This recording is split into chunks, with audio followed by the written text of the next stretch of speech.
Всем привет! Давайте сегодня с вами поговорим о том, как научить лошадь думать.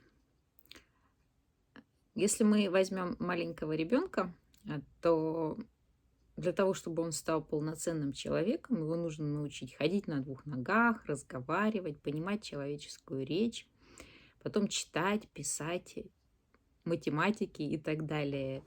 Потом можно учить и высшей математике, и программированию, и всему остальному. Но начинать всегда нужно самых простых элементарных вещей.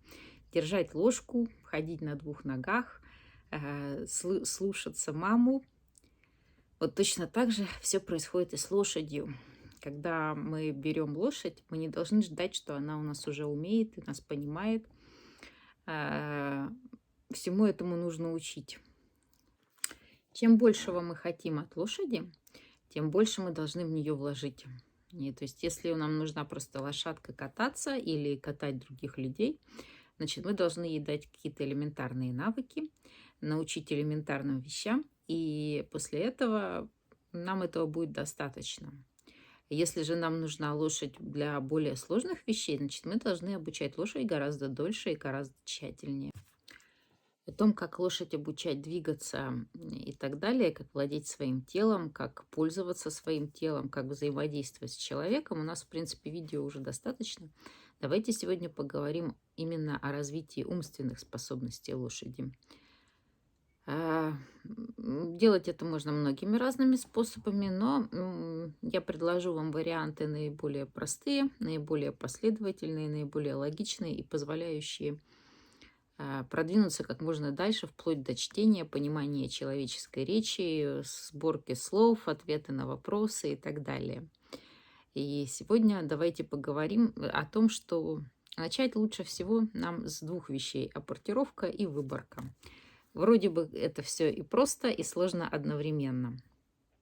Что такое выборка? Это когда вы даете лошади выбор для начала из двух предметов, для потом намного большего, и она вам показывает, что она поняла вашу задачу, и она выбирает. То есть, допустим, самый простой способ начать выборку с цветов. Допустим, вы даете лошади на выбор красный цвет или синий цвет, и учите ее выбирать.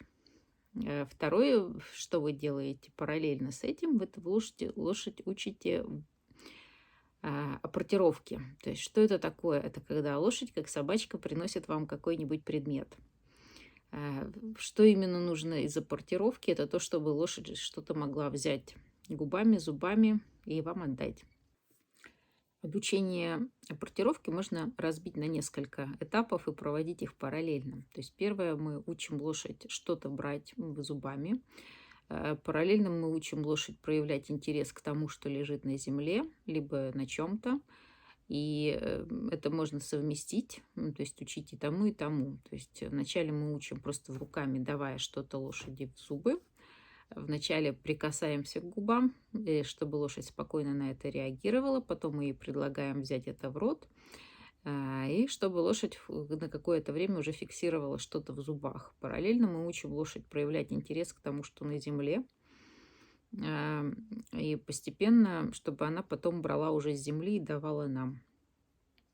Потом даже можно подключить уже и выборку, чтобы лошадь уже не просто носом показывала, что мы от нее просим, и чтобы уже она поднимала и давала нам этот предмет. Таким образом, мы можем это совмещать и делать нашу задачу и проще, и сложнее, и разнообразнее, и интереснее. Абсолютно все эти варианты можно разнообразить. Например, ту же выборку вы можете превратить в сбор предметов. То есть, допустим, вы позанимались, и лошадь вам сама собирает в коробочку все те предметы, с которыми вы занимались. Или, допустим, выборка, лошадь не просто поднимает что-то с земли, а вы ей бросаете, допустим, мячик, она за ним бежит, ловит и приносит вам. И чем, собственно, вот эти все занятия ограничены исключительно нашим с вами воображением. То есть чем больше мы будем вариантов предлагать лошади, чем разнообразнее и интереснее будут занятия не только лошади, но и вам. И еще один вариант разнообразить сбор предметов – это сделать игры в прятки. Вы можете прятаться сами, вы можете прятать какие-то предметы. Самое простое, чтобы научить лошадь что-то искать, это спрятать, например, что-нибудь вкусненькое под перевернутым ведром. Чтобы лошадь перевернула ведро и нашла этот предмет, для начала вкусненькое сразу съела, а потом предмет принесла вам и получила уже вкусненькое за то, что она это сделала. То есть поиск также может, вы можете сами прятаться, но всегда во всем, полностью во всех когнитивных занятиях нужно помнить о последовательном и постепенном усложнении. То есть если вы еще лошадь не научили искать даже в простых условиях, то ждать, что она сейчас пойдет и найдет вам что-то там сверхсложное, принесет и все сделает, просто нет смысла.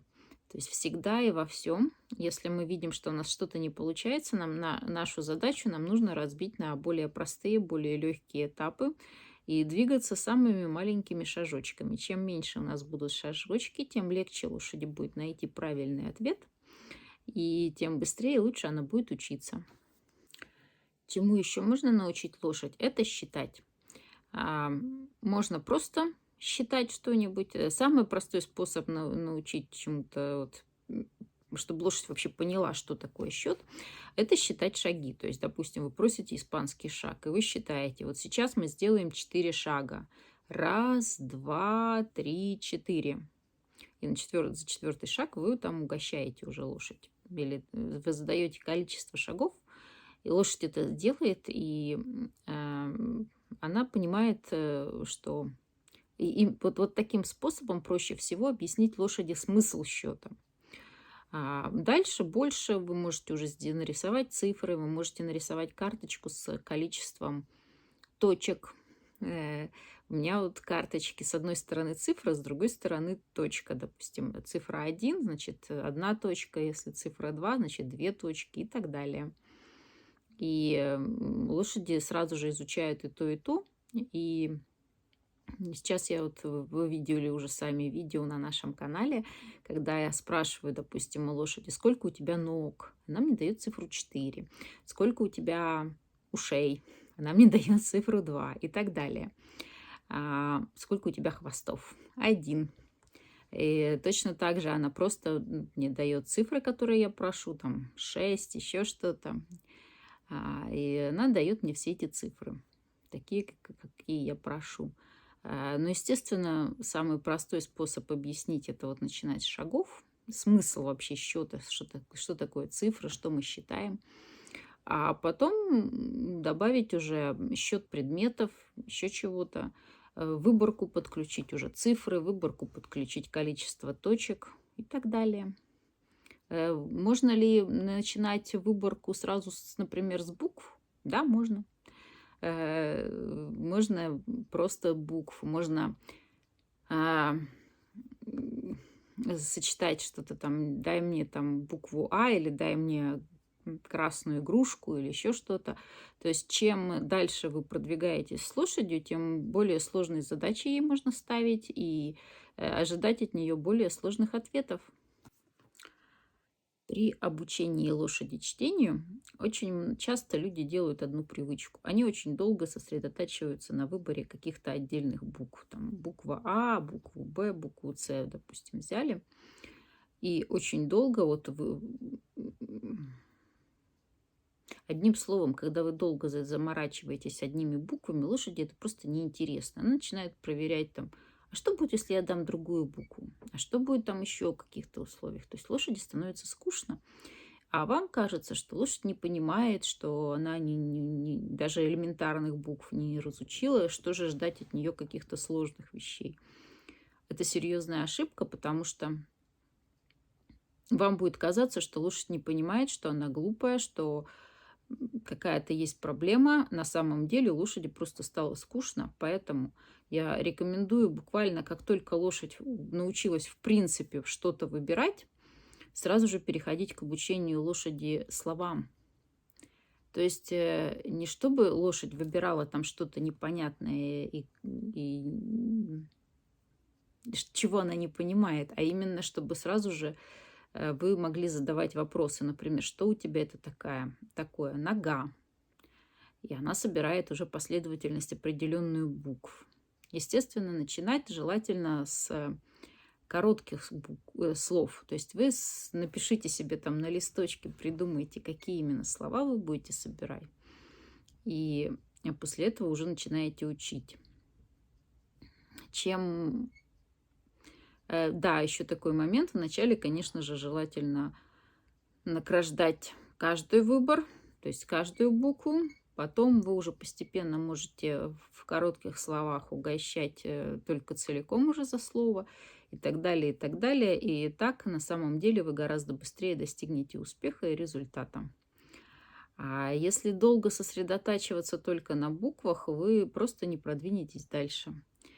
И если вам кажется, что лошадь вроде бы как что-то собирает, а может быть она и не понимает, не останавливайтесь. Когда ребенок читает «Мама мыла раму», он тоже немного понимает. Чем больше лошади будет информации, чем больше у нее будет слов, набор слов, которые она знает, тем больше она будет понимать. Вот честно, обычно вот видно, когда лошадь начала понимать, приходит вот понимание того, что эта лошадь делает что-то осознанно, где-нибудь так через год занятий.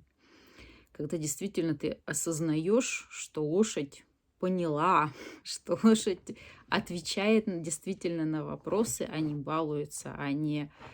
То есть вот точно так же, как с детьми. Абсолютно то же самая ситуация, что для того, чтобы ребенок начал понимать, что он не какие-то отдельные буквы произносит, не собирает какие-то отдельные слога, а действительно читает, действительно понимает, что он читает, нужно потратить значительное количество времени и для того, чтобы у него появился к этому интерес. С лошадьми все то же самое. Не ждите, что лошадь будет понимать с первых же букв, с первых же слов, что именно она делает. Она будет это делать достаточно механически. Чем больше вы будете лошади задавать вопросов, и она будет на них отвечать, тем больше будет приходить к лошади понимание, чем же она занимается, что она читает, что она может как-то отвечать. И постепенно в голове лошади складывается картинка, и она уже начинает с вами осознанно общаться и собирать не просто набор букв, а именно слово какое-то по смыслу, и она уже отвечает действительно на вопросы. Ну вот, кратенько. Еще не забывайте, все время помните, что все действия ваши с лошадью должны быть разбиты на этапы. Чем короче и чем легче будут отдельные этапы, тем быстрее вы на самом деле достигнете эффекта. И не ждите, что лошадь просто вот сейчас возьмет и сразу же начнет что-то делать осознанно. Точно так же, как ребенок маленький не начнет делать даже элементарные вещи. Он не будет знать, как взять ложку, он не будет знать, как взять в руки карандаш, пока вы его этому не научите. С лошадьми все то же самое. Нужно последовательно, четко, целенаправленно, разбивая на крошечные-крошечные этапчики. Чем меньше будут у вас вот эти вот этапы, тем быстрее и легче на самом деле будет идти у лошади прогресс. И нужно быть всегда готовым отступить на шаг назад. То есть вчера у вас лошадь уже целиком собирала слово, а сегодня она делает вид, что она вообще буквы первый раз в жизни видит. Ничего страшного. Делаем шаг назад и начинаем с того, что просто просим лошадь, там, не знаю, коснуться буквы, даже не взять и дать вам, а просто посмотреть вообще в сторону буквы. Подкрепляем интерес, там, угощаем, чешем, хвалим. Лошадь включается, лошадь начинает все делать. Всегда нужно быть готовым к тому, что если сегодня что-то не получается, это получится завтра. Может, я не знаю, там погода, природа, настроения нет, плохо себя чувствует, еще что-то. Никогда нельзя ставить на чем-то крест. Не получается только у того, кто ничего не делает. Причем это не шутка, это действительно так и работает. Когда мне говорят, что мне не получается то-то, то-то и то-то, я говорю, вам надо сделать то-то и то-то. Когда мне человек говорит, что у него ничего не получается, я понимаю, что человек просто не занимался и ничего не пытался делать. Еще такой маленький момент.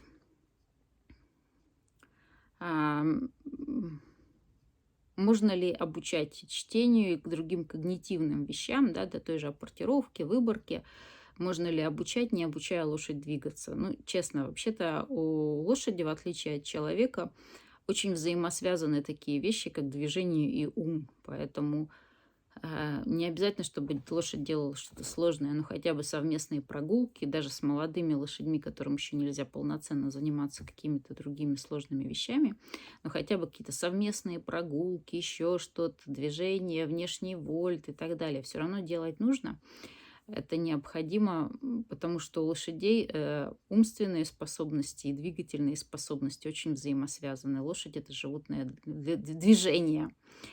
Хоть и говорят, что движение — это жизнь, но у лошадей на самом деле, как ни у кого другого, это актуально, потому что когда лошадь не двигается, у нее нормально не работают даже ее органы, у нее нормально не работает пищеварение, у нее нормально не работает сердечно-сосудистая, дыхательная система. Поэтому лошади нужно двигаться обязательно и подключайте и то, и то. Ага. Спасибо за внимание. Надеюсь на ваши успехи.